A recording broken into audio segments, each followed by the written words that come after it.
Dragon Quest IX, Sentinels of the Starry Skies. Customize your own unique hero and experience an unforgettable adventure. Recruit new adventurers to your party or connect over local wireless with your friends to slay the most impressive monsters or complete challenging quests and dungeons. To learn more about Dragon Quest IX, visit DragonQuestNintendo.com. Nintendo DS. Everyone 10 plus. Content rated by ESRB. Alcohol reference. Animated blood. Comic mischief. Fantasy violence. Mild language. Mild suggestive themes.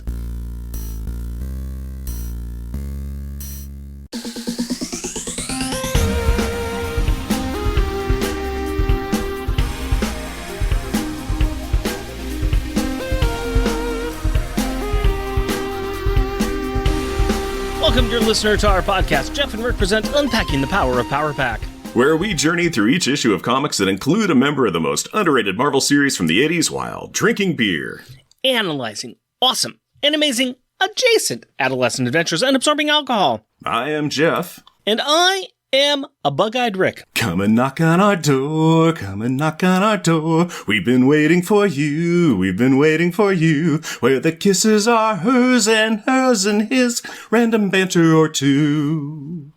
Random banter time, buddy. Talk to me, tell me tall tales and tantalizing tidbits of trivia today. I kind of feel you may be a couple of issues too early for that random banter. That's just my I will use it again. If it comes right on up. I will recycle bits that I have done, because that makes it easier to do, because I don't want to have to put the effort in. All right. Nice to know that you are giving zero effort to our award-winning podcast. We have not won any awards. We have not won any awards. What is wrong with you people? You must put us in for some awards. I know there's awards out there we can win. We have to be the best Power Pack podcast there is. And conversely, sadly, we are the worst Power Pack podcast there is. So I know there's room to improve. Yeah. And we can only fall down. Yeah. It's a terrible slot that we're spotted in. It's so sad. I gave myself a selfie yesterday. That's like an award. You gave yourself a selfie? Yes. Okay.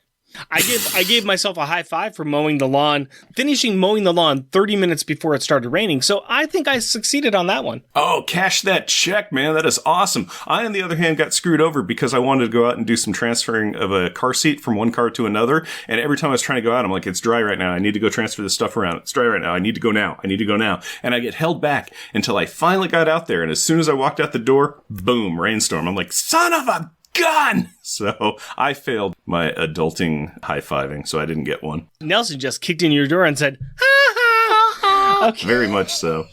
Well, what you been up to other than mowing the lawn out of the rain? Well, today, I'm taking a little time out of the day. I have spent it all with my daughter, and it's near the end of the day when we're doing this, but today is her birthday. She's now 12. Happy birthday, Carrie. Happy birthday. And I bring that up just because we have been playing Stardew Valley, and we kind of finished our third or fourth run through of that game, and we said, we need a new game. And so I said, your birthday is coming up. What game do you want to play? And we decided on playing Minecraft because apparently it's 2012 and not 2022 anymore. So we have been playing Minecraft, and I am neck deep in it. I am all on board with it. It's all about, what can I build? What is the longest minecart thing I can build? I want to geek out on this Minecraft. I get it. I've never played, but I have sure watched a lot of videos about it. Yeah, It's interesting. It's neat. I dig on it. Dig on it with no first-hand knowledge, but totally dig on it. But the best part about it is it's something that my daughter does like to play with a couple of her friends, and she kind of said, she came back home one day from our friend's house. She goes, I was playing Minecraft with my friend, and I'm really not that good at it. So it's nice that I can help her improve her skills a bit on it. And at the same time, I get to play too. So we kind of have fun playing it together. And yep. So my daughter had a very nice day today. We went out swimming at the swim park because my daughter has a winter birthday. And so we are doing indoor activities. That's right. That's what we have been up to. geeking out on a geeky property and celebrating my daughter's birthday. Very nice. That's awesome. Yeah. Good for a happy birthday wish for me. I will. How about you? How you doing? Oh, I'm doing okay. We are vacationing right now. Actually, we're abroad. I just popped back into the homestead to be able to record because I am vacationing in exotic 3 exits down the highway from where I live. So we have been driven out of our house by the remodel because we got a stain guy who we've got a lot of wood in the house and he's doing staining and finish coating and stuff on that. And it's so stanky that the night after he started, Hillary woke up in the middle of the night and couldn't escape and had massive headaches. So in the morning, she's like, "We're going to a hotel. We will leave the hotel when the house isn't rank anymore." So it's like, okay, I guess we're going to the hotel for a couple of days. He was supposed to finish on Friday, but we got garage door guys coming in. And so he came in and he was like, "Yeah, I need to work where they are, but they need the space. And also, if I do the work I need to do, they will drop this job. They will leave the site and not come back. So I'm going to leave and I'll come back Monday. So we are in a exotic 10-minute away hotel for the foreseeable future until he wraps up what he's doing so that we can move back home. In the meantime, I'm like, since I'm 10 minutes away, I'm like, I'll just come back and record at home. I'll move some tarps because the entire inside of the house is covered with tarps and drop cloths and protective paper, and doors are taped shut. It's just, everything is just kind of like, this is totally discombobulated, but that's the world I'm living in. However, I did go swimming with my daughter today as well. We have an indoor pool and a hot tub at the place that we're at. So the pool is not heated and is an iceberg, but there's the hot tub. So we go from the hot tub and we'd bake for a little bit. Then it'd be like, all right, let's get out after a little bit to go cool off. And we get in the pool and then be like, that's really cold. Walk around for a bit, go back to the hot tub because apparently you're not supposed to boil children. We had a nice little room set up at the aquatic center that we had our daughter's birthday at. And we started off at there. We had some cupcakes and the girls sat around chit-chatted as all tweens do. We're like, okay, the pool's going to open up, so we'll head out there and go to the pool. My wife stayed back and she was staying in the room, kind of putzing around, cleaning things up. At one point, I got out of the nice, heated, very steamy aquatic center pool and walked back to the room and walked into the room and realized that that room was set at 70 degrees and I froze. It was amazing. Yeah. I walked into that room and I was like, what just happened? My body just stopped. That's my funny, wife was looking at me 70 like, ain't all that cold. But my wife was looking at me, what's the matter with you? I'm like, I am dying. This is cold. She's like, what do you mean? Yeah, anyways, okay. Enough of this. Let's not talk about cold water. Let's talk about the cold embrace of space with this issue.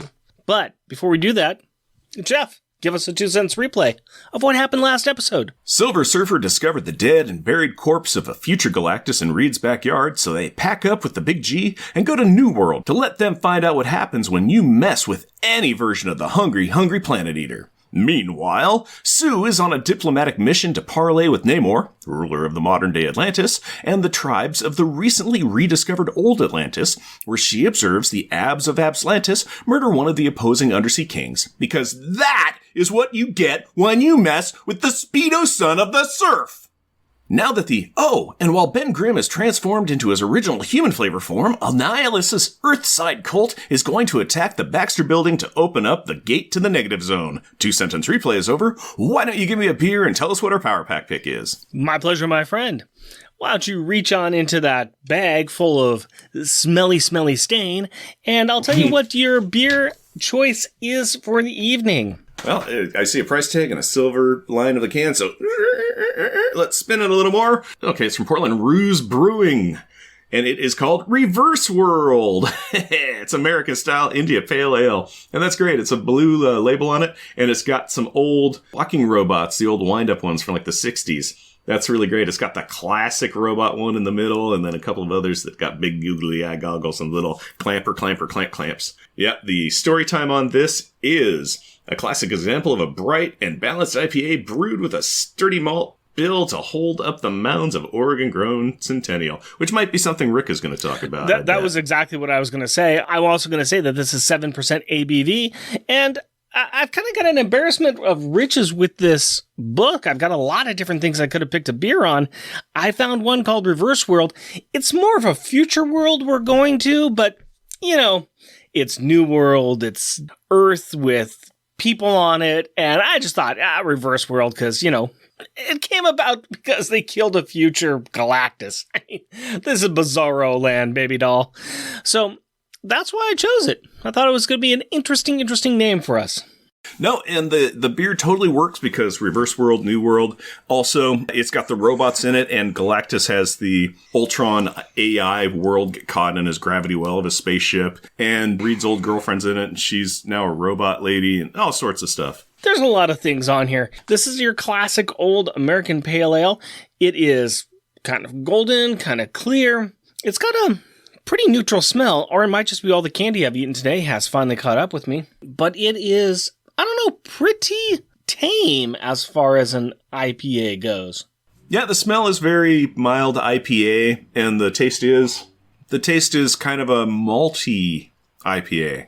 Yeah, it's mellow. It's very mellow. It's very mellow. It kind of has those dank fruit notes that we've had in some other beers, but on a lesser degree. So that malty, basement, old fruit flavor. It's crisp, but it's a little dank. It's, gosh, it's going to rank right up into fine world with me right now. The thing is that it's not bad. It's an enjoyable beer. I think that the taste is nice. It's not very hoppy. I think it is malt forward, which is always nice.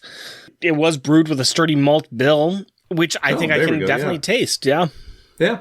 And it's got, it's a little hazy.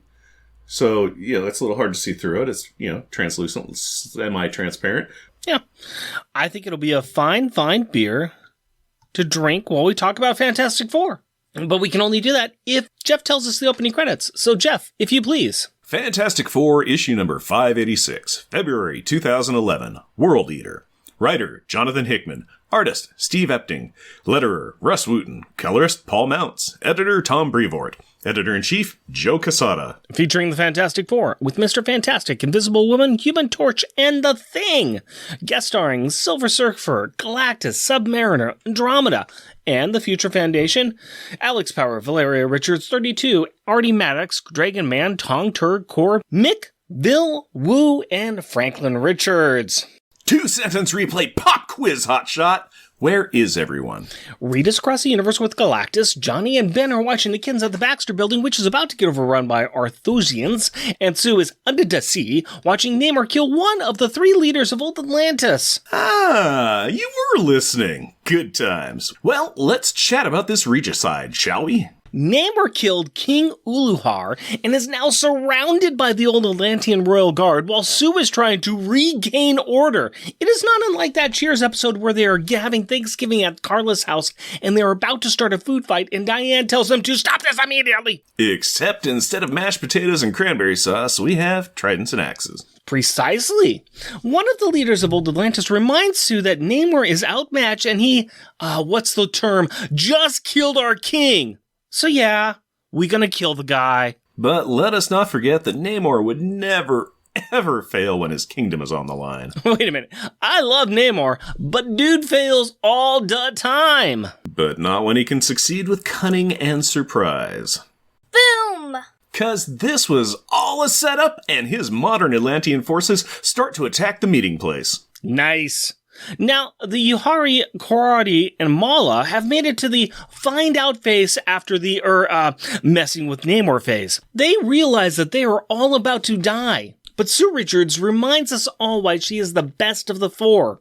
She covers the entire meeting place in a force field. Meanwhile, in space, home of the fighting physics, the waiting, which is the hardest part, is over. The Chrome Cruiser has returned with a couple of familiar faces, Alyssa and Ted Castle. Ah, cute. Who are these people? Well, Ted is the guy who created New World, a place he set up to save humanity because he thought Earth was doomed, and Alyssa is Reed's old girlfriend. Or not. This is the persona of that woman, now in a synthesoid robotic body. Ah, okay. Creepy. So because they're responsible for New World, Galactus wants them to go on this little trek. Hey, do you hear that creepy haunted house music? Yeah, it is almost like they should run. But where would they run to? 14 hours later. Well, that was one way to show the passage of time. Sorry, but there's no propellers to stare into on Galactus' ship. Speaking of the big purple helmet guy, he seems a bit fascinated at the occupants of the planet. Apparently, the advanced time that we have seen occurring over a few issues has advanced this planet so far that they actually have all of George R.R. Martin's Song of Ice and Fire books. Oh, and there's also a nearby planet entirely composed of sentient AIs. I am sure that those two are somehow related. No time to check out AI World, Dr. Jones. Bigger fish to fry. The Big G and the rest of the crew of the HMS Galactus moves closer to New World. Meanwhile on Earth, home of the fighting shouty jerks. Okay. The Church of the Anti-Priest has determined that now is the time and gives his best metal face as he sings, "Make way for the Master!" Pretty sure that he did not sing it like that, but it was effective, because an alarm goes off at the Fantastic Four headquarters, interrupting Ben and Johnny's quiet afternoon game of Go Fish. The code red alarm is not the alarm that Johnny is cheating or a call for Mountain Dew, but that there is an incoming teleportation, followed immediately by a black-clad humanoid pop-plop-duping into the room. Pop, plop, doop. That is what I said. As the non-thingified Ben starts taking punches, he tells Johnny to check on the kids, which brings us to the moloids, who are scared and trying to talk to the giant flybug things that have them cornered about themselves. They are doing this because they read in a book that a personal connection is the mortar used in building all relationships. The big bad bug bully's response to them and their intellectualization is insectoid gibberish and hissing.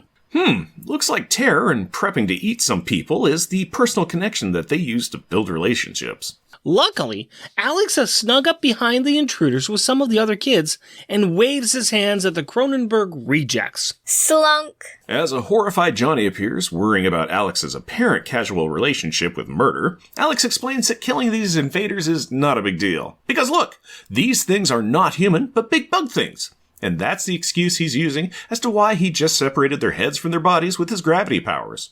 I am both proud and alarmed at the same time. Well, Johnny is just alarmed. He recognized these bugs things. In fact, he used to date one after all. They are the ones that infiltrated the negative zone. And it looks like this is an all-out invasion to do the same thing. That's okay, as long as all the kids are okay and here and not near the lab, aka the entrance to the negative zone. Has anyone seen Val and the rest of the kids? Yeah, Franklin saw them earlier. And where were the children at? They were on their way to Reed's lab, the one with the entrance to the negative zone in it, obviously. Yes, obviously. Meanwhile on New World, home of the fighting cosmic. Galactus surveys the new planet and wants to know what the heck happened here. Apparently 500 years ago in the future, or a future, our sun fails and people started to die. They somehow used the future Galactus to power a temporal escape portal, and they used it to come back to this day and age. Fair enough. But now Galactus wants to know if Reed can prevent this, or does Galactus need to bring out the Earth Cookbook again to prevent this alternate future? Reed thinks back to his time exploring alternate universes with alternate hymns, talking about alternate ways to save on alternate car insurances. You are an idiot sometimes. But it is true that Reed taught Reed that in 15 minutes, Reed could save 15% on his car insurance. Thank you. Reed says he has ways to fix things for the planet. This is good, because the Big G has decided to allow him the opportunity to do that. But now he's a little hungry and has decided to try out a new snack he just discovered. While it may seem cruel, we need to remember that the people who came to New World did so by killing Galactus. And he is a petty purple-plated person pertaining to his premeditated premature posthumous position. Well, Reed and Ted find this to be bogus, and they are not going to just sit and let this happen. They're going to try and evacuate the princess and everyone else they can. And, lucky for them, Galactus isn't going to try and stop them. But, unlucky for them, Galactus isn't going to stop what he's doing either. So, the excellent race at the buffet table is on. Party on, Reed! Meanwhile under the sea, home of the not-fighting mermaid. Sue has been holding a force field around this meeting spot for a long time.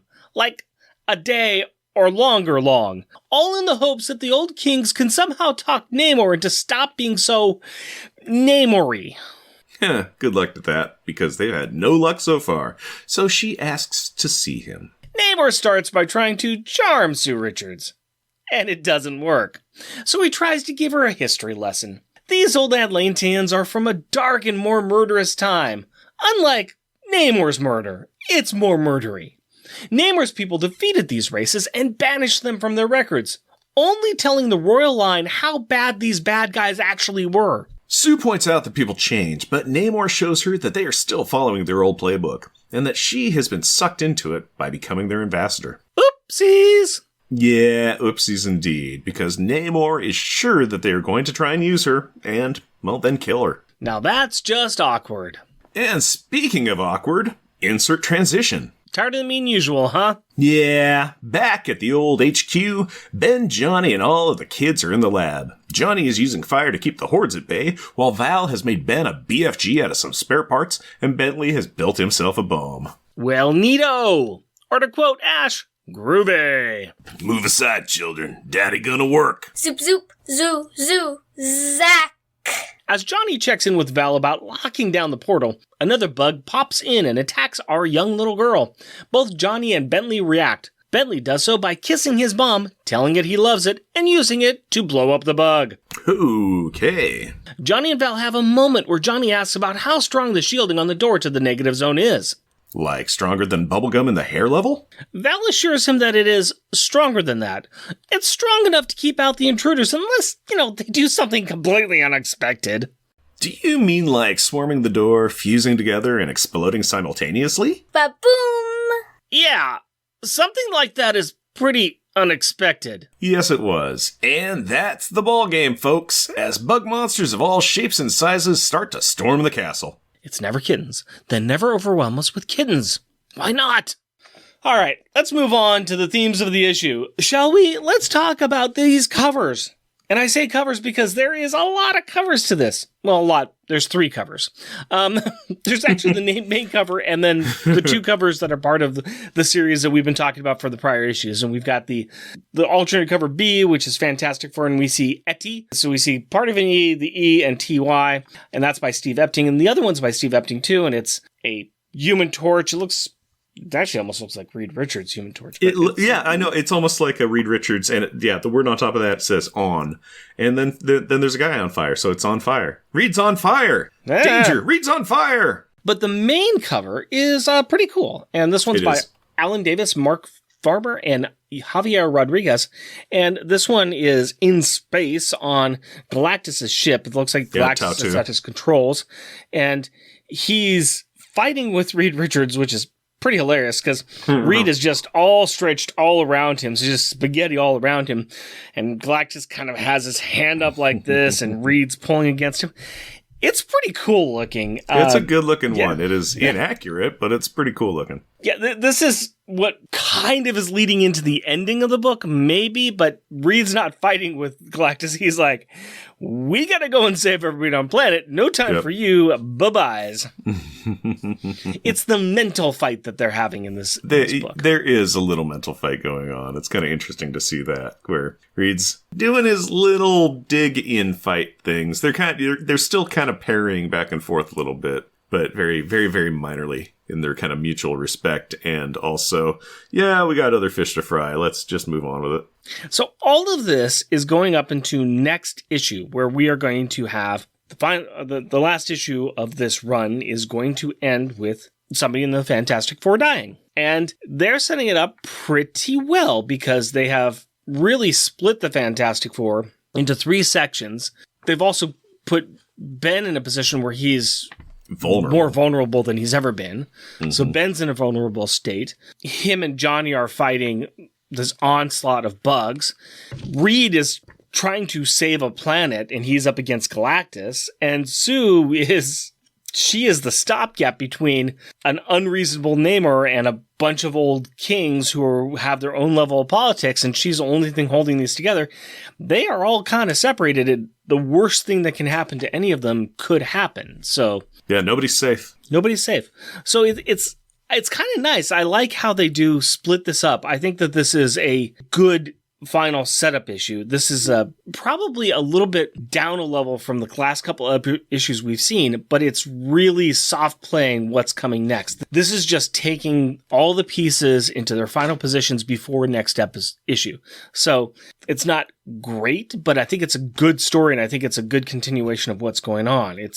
There's a lot of stuff that's in here, and it's really hoping that you are following along with a lot of stuff that's happened before about how we ended up here. And I think they've given enough clues throughout to really guide the readers along. But that's my thought. What's yours? I agree. They really have. Because a number of issues ago, it might have been 6 or something, where you were talking, here's New World, and now this is happening. Castle built this stuff, and Moya number 20,000 or blood. It had a lot of info in it, including the AI planet of Ultrons. The Ultron Collective built a planet Ultron, and everything is tying together. Everything's kind of getting pulled all into the same spot. Some are getting pulled into the same spots. Others are just happening at the same time. So yeah, Galactus in this even said, a convergence, which is the whole thing that's been going on for several issues, is they're talking about this convergence. Old Atlantean tribes, the Annihilus wave, everybody is all popping together. It's all converging at the same time.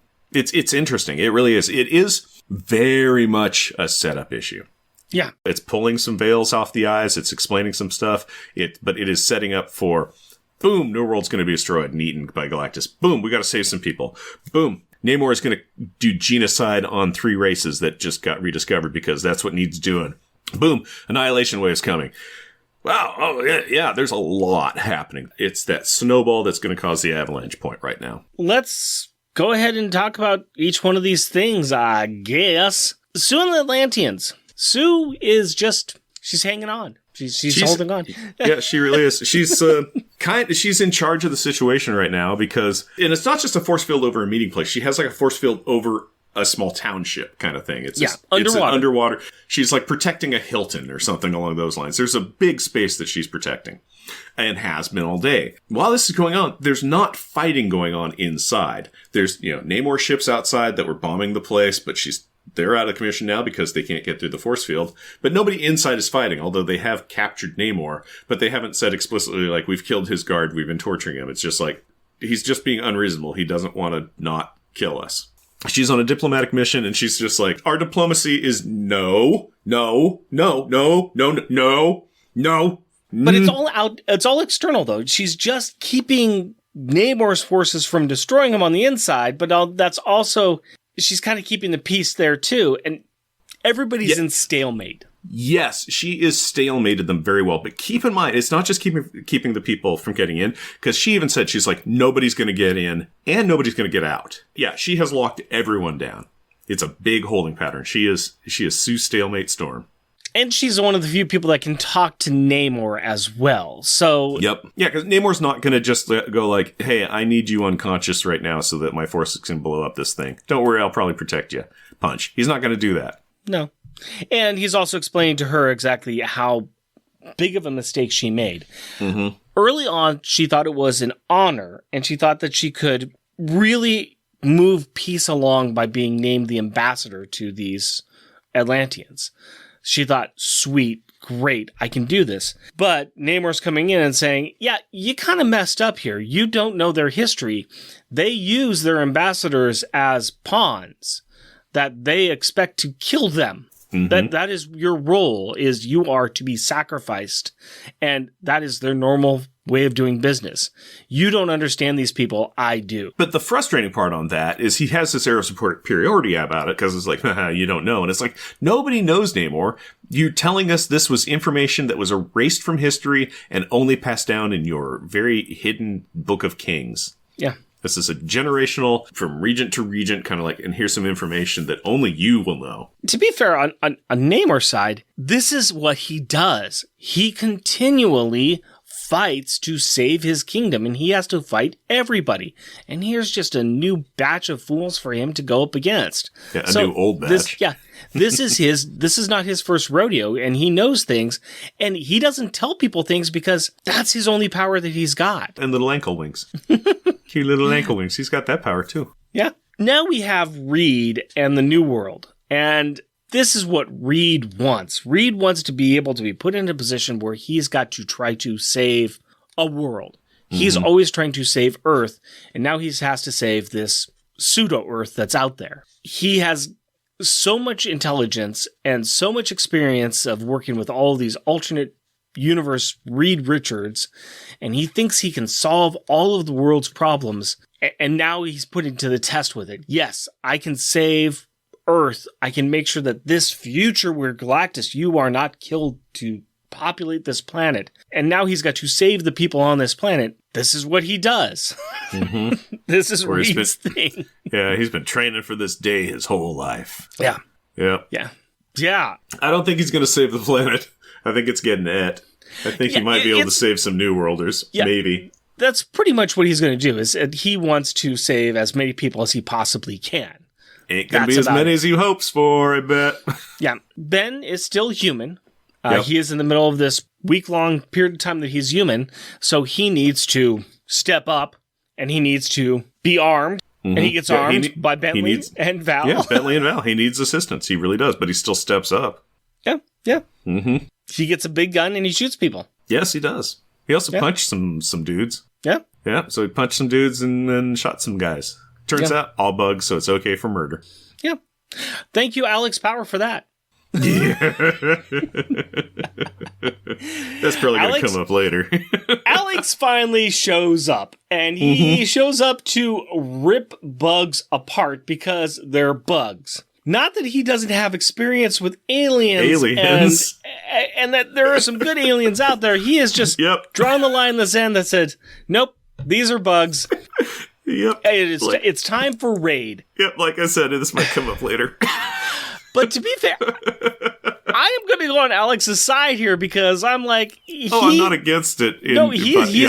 He's got to just be like, all right, these things are not stopping, so let's just deal with the problem. It still did not seem very Alex-like, but... Yeah, but Alex is the person in charge of a bunch of kids, and I'm sorry, if bugs advancing and a bunch of kids, and I've got the power to squish, squish, squish, let's do the squishing. No, I get it. I will sort out the morality issues later. I do get it. Trust me, I get it. It just seemed kind of out of character for him, just due to the sheer amount of alien interactions that he's had throughout his life, and also that, I gravity them away, or, punch them with gravity, or blah, blah, blah, as opposed to, I'm going to make it so that their bodies can't support their heads. Interesting. Not in the, look, their head lol type of way, but like, rip, oh my gosh. I guess on that note, we should just go ahead and go into the final thoughts and talk about some of these things then. That's my guess on this. Yeah, we could do that. Or we could talk about the Annihilus bugs, because, they're just bugs. And even inside the bugs, they're just egg sacs filled with more bugs that are explosives. I don't know. It is very much the denizens of the negative realm really need, more fire. More fire. There needs to be more fire there, Johnny. The bugs are going to keep on coming. The bugs are bad. Let's talk about the final thoughts. Let's talk about the Gallery of Greatness. What piece of art in this book needs to be pinned to our walls? Let's talk about some joke stuff. My first joke one here is, it's kind of in the middle of the book here. This is where they have finally made it to New World. And they're having a discussion about what happened, what caused New World to get created. And they say, well, humanity went downhill.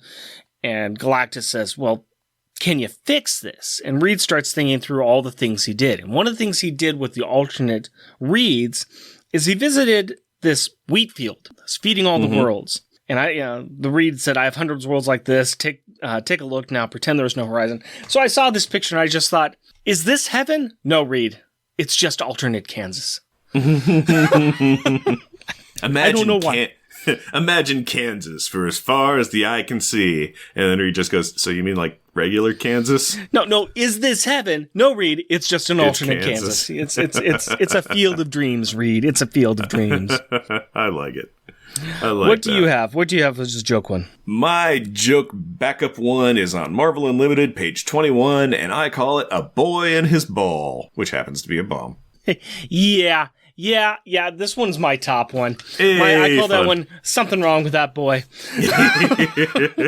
Yeah, this is a small middle left panel, and it's Bentley kissing his bomb ball and saying, I love you. And it's just hilarious to me because there is something wrong with that boy. No, it's just he created a bomb, and he's just he loves his technology, and I'm assuming he sees it as like his pets, but pets have purposes, and this pet's purpose is to blow up. So yeah, it just cracked me up. I like that. What's your top one? My top joke one is on the page before, page 20, and I call it kid stuff, which is Val and Bentley making bombs and guns and handing Ben a big gun.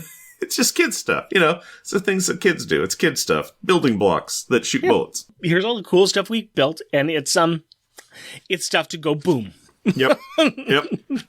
Yeah, I know. I like it. Val's making it, and Ben's all, what is it? And Bentley's all, it's a nasty piece of work, and it's got variable particle injectors, infrared tracking, rotating power cores. Bentley, I don't know what. It's a gun. Giant gun, Uncle Ben. It's a giant gun.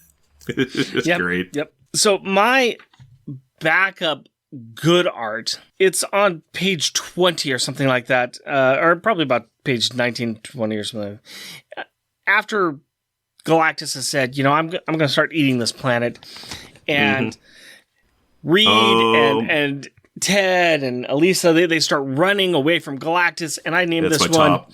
Yeah, I said Galactus starts eating. Go Thunderbirds! Oh, nice. I called it, then do what you must, as will I. Because that's what Galactus said and he's not even doing the conversion of the planet. He's raw dogging this planet big time. Because normally he uses his machinery and sets it up, and so that way he gets a much more efficient energy consumption of a planet. No, he's all, screw it. I'm doing this the old-fashioned way. I'm just absorbing it. Is it efficient? It is not. Is this wasteful? Yes, it is. Don't care. Eating the planet made off the energy of my corpse. I'm gonna eat you. Yeah. Does that make him a cannibal? Okay, let's move on. Yeah, there's a whole discussion on that. What is your backup good art then, if that was your best one? My backup best one is on page 15 of Marvel Unlimited, so it's just before the one that me and Rick were talking about, and I call it Death's Head Reed. It is on the right-hand panel. It's a smaller one, medium-sized panel, whatever, and it is, Galactus just said, I'm gonna eat your planet. And Ted's like, the gateway to Earth located at the wheel remains operational. We could get as many people through it that as possible.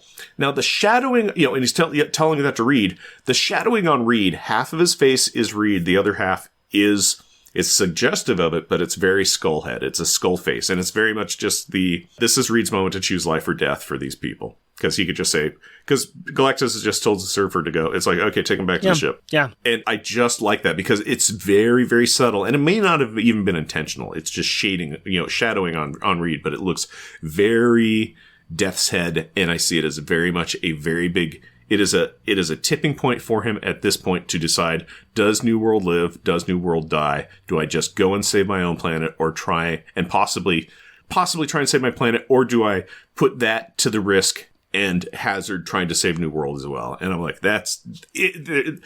It might just be my own interpretation of it, but it was powerful to me. Well, my top good art is on the final page, and I just call it Knock Knock.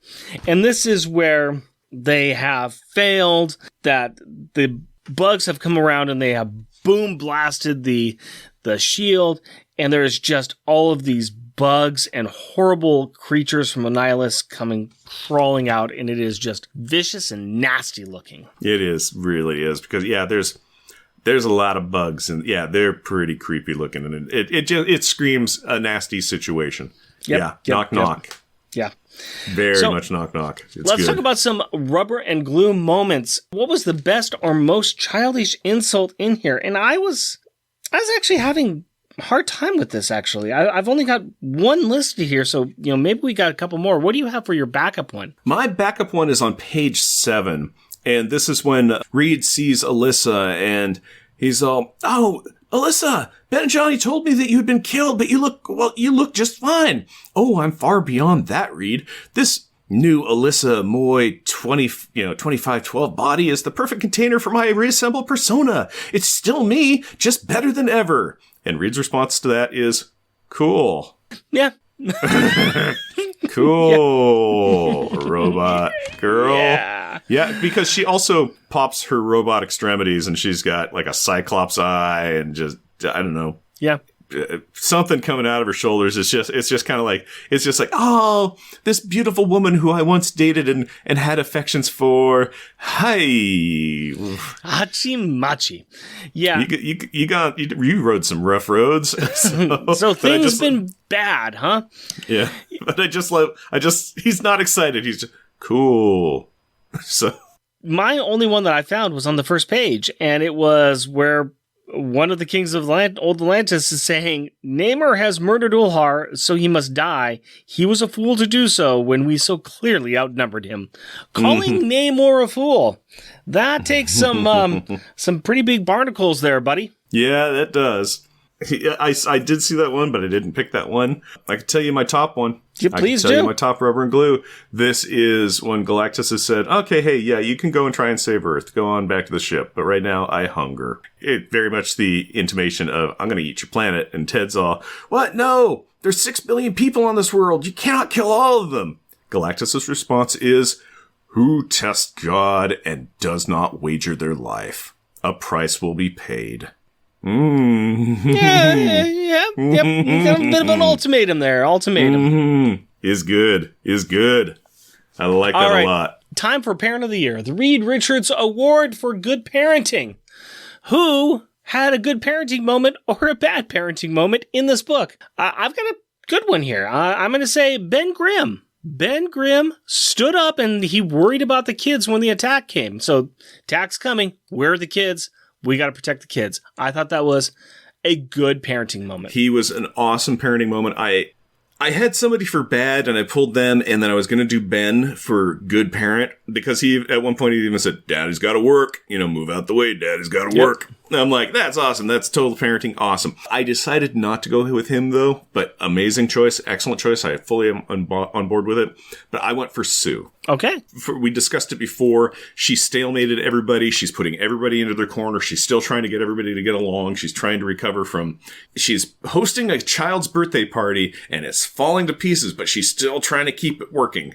So I was impressed with Sue on that, but Ben is a great choice. All right. Ben is a great choice. So we were both going for good parenting moments, and you picked Ben, I picked Sue, but Ben was on my list. I also had a bad parent, but they'll pop up later. Yeah. Let's go ahead and talk most popular and most shunned. We want to identify the character who was the best and who was the worst in this issue. Let's talk about the worst. Mm-hmm. I went ahead and said Bentley, and here's why. He made one bomb. One bomb. Bomb. I am all on board for Bentley stepping up and doing something. Dude made one bomb. One bomb. You have one job. You didn't do it. So Bentley... He did one job, which was make one bomb. The backwash over that made Johnny have to protect Val as well. That kept him from flaming the hordes. So, yeah. Bentley, when he threw his bomb, he threw it danger close. So Bentley's a great choice. Yep. What else you got there, buddy? I picked Alex. Because of the bugs. In part, Alex did flat up murder some aliens. And then just was telling people, it's cool. They're just bugs. We can murder these. Okay, so it was, in one hand, awesome. Alex was there. He stepped up. He did a thing. He saved the Moloids. Thumbs up, kudos. Then he justifies it by they're not people, they're bugs, we can squish their heads. And then later on, it shows him at the gate with the kids, and he's not squishing more bugs. So not only did he justify his murder, he then didn't continue his murder train. And it frustrated me, because I would have liked to have seen him to just have some convictions with his murder. If he's gonna kill, be a killer. Alex, you didn't murder enough. What's wrong with you? He murdered too much. But then he didn't murder enough. He needed to Wolverine that action. It's just like, if Kitty Pryde stabbed a guy in the heart, you'd be just heartbroken. It would be just wrench you to pieces. But if Wolverine killed an entire ninja clan in a cut panel, you'd be like, yes. So Alex, he hit 2 tipping points, and one was murder is too bad. Murder bad, and you did too much murder. And then he didn't hit that other tipping point, which is like, the most murder is the best murder you could do in this situation. So he's my bad kid. He's my shunned. All right. For those reasons. All right. Let's talk about best, most popular. I actually went with Reed this time. dealing with Galactus is tricky, and you have to be careful. And I don't know anyone who could have threaded that any better than Reed did. Yeah, I can see that. That's a good choice. Reed had an opportunity there to say, well, can you fix the world? Well, the egotistical thing is, yeah, of course I can. But Reed actually had to think it through.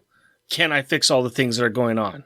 Yeah, I think we can do this. I think we can do this. And it was along the lines where he's like, I'm pretty sure I can. And even if I can't, I think I can fix another part that would keep that from going on. The cost for this, though, which Galactus says is necessary. Yeah. You're going to pay whatever the bill comes up. Yep. You got to pay that. So what do you have? What is your best? Who is your most popular? Well, Stretcho, the way that I always go is when Daddy's got to work, Daddy's got to work. So Daddy took off his work gloves and went to work. Or he put his work gloves on, whatever. I did a Benjamin Grimm thing. Okay, so Ben Grimm. So Ben. Yeah, Ben. Right. So Ben, pretty simple. We talked about it a bunch. There's why. I like Ben. Okay, all right. Well, we can go with that. I think now that we've got those people ranked, we need to rank the books. Top grade, we need to evaluate each issue against other issues with some members of Power Pack in them. So we've got Uncanny X-Men number 205, Wounded Wolf, still at the top of the list. Down at spot number 8, we've got The Loners, Volume 1, number 4. That's where Julie becomes an actress for a hot second. Further down on spot 15, Runaways, Volume 2, number 2. Runaways hunt down Victor, and he discovers that he's got powers. Oh, no! Down at the last spot, we've got Loners, number 5. That's where Phil loses it. Okay. Like I said, this is not bad. Prior issue that we had covered was 585. Which is spot number 3. Yeah, but that one was pretty high. Mm-hmm. I think this one's a bit lower. I think that this probably is a bit more in line with... Oh, it's somewhere between spot number 11, that's the Franklin's birthday, and the founding of Future Foundation. Somewhere between there. Okay. So spot 7 and spot 11. The founding of Future Foundation had a lot of arrogant Reed, which is always kind of annoying, but it was decent because it set up a bunch of stuff. You know what? I think, like I said, this is good. It's just, they're trucking along at this point. Yeah. And we've got Loners number 1. That's where Maddie convinces Chris to hunt down drug makers. I think that this is just above this, but I think that this is... I think there's a bit more to Runaways, Volume 2, number 6. That's where the kids defeat Ultron. I could see that, yeah. This has more meat to it than Franklin's birthday party. Yeah. Yeah, I could see this as the new spot 10. Yeah, I could see that. That works. All right, we'll put that on spot number 10. It's a good showing. It's a good book. It's a good issue. Oh, yeah. And I know it's setting up something big in the next one, so I'm interested to see what we do with the next one. As I do with all of these, I've read this multiple times now in the last couple of weeks, and yeah, it's decent. I, at no point was like, time to skip this part. It was like, yeah, it's all interesting, so it's a good read. Let's talk about our beers now.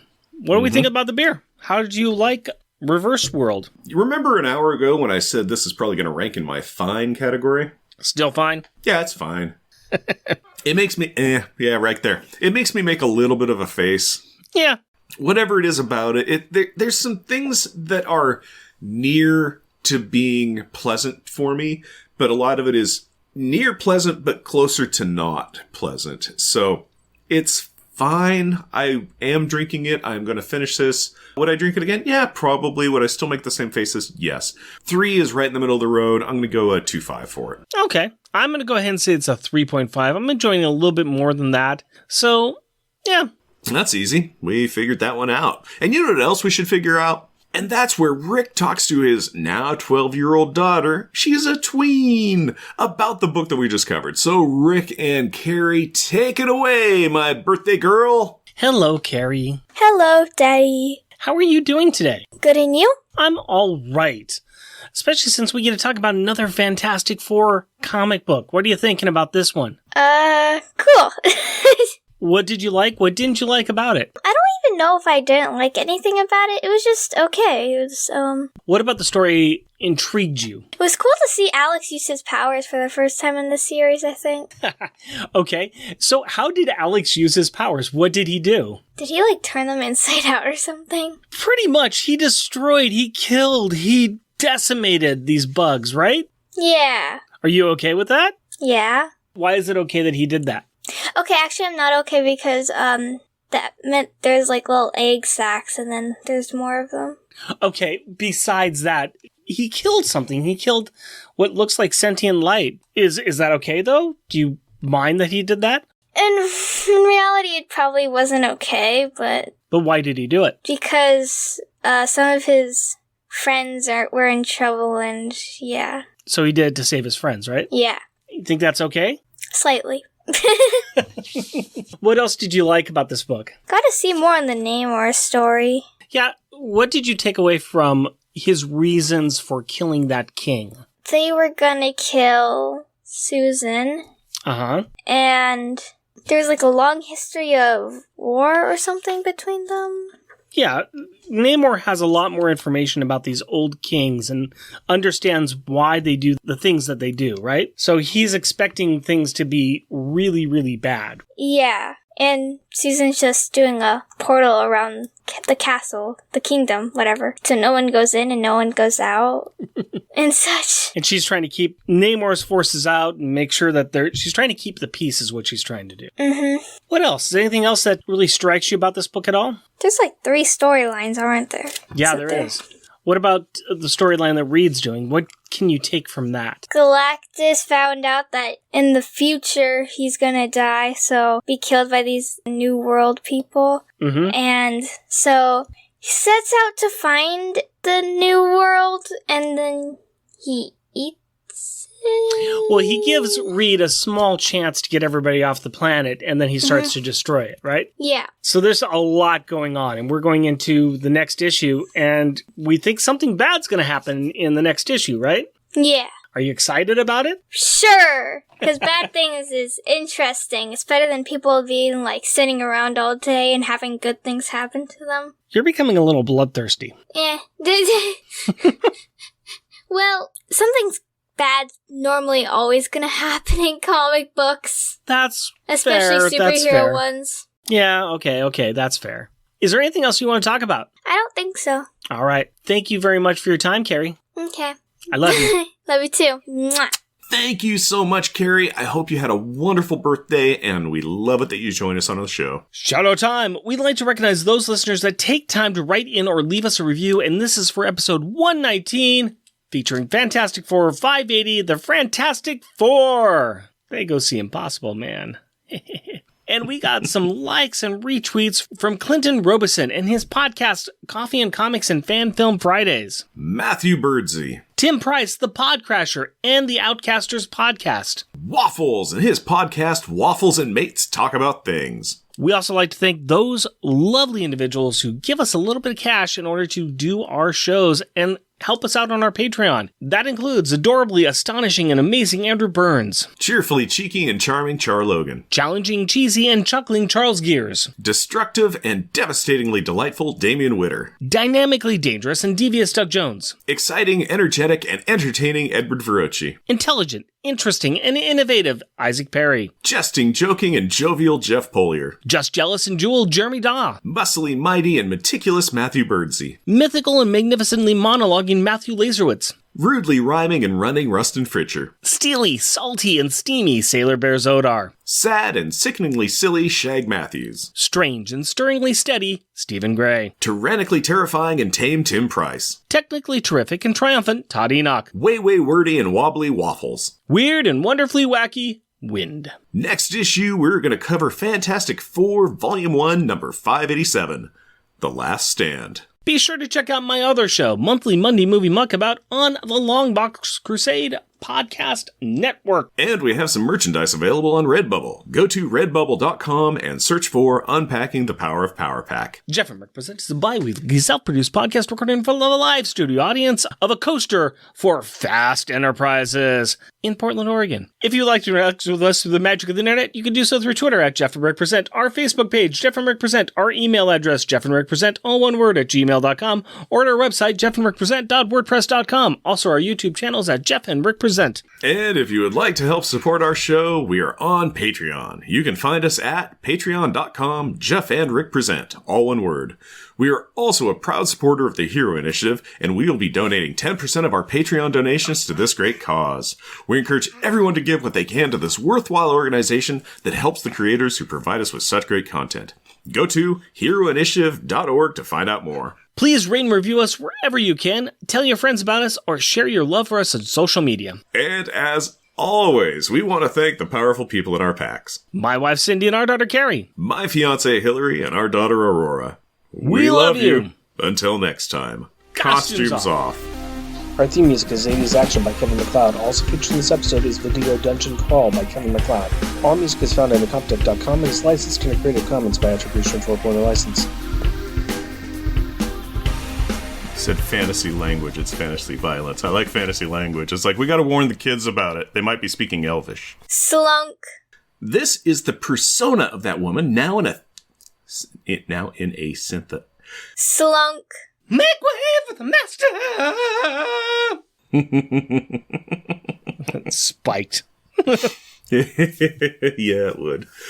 Slunk. Looks like terror and preparing it. It's gonna be a good night. Looks like terror and preparing to eat. Slunk. Premature posthumous position. So close, posthumous. Slunk. From Clinton Robinson.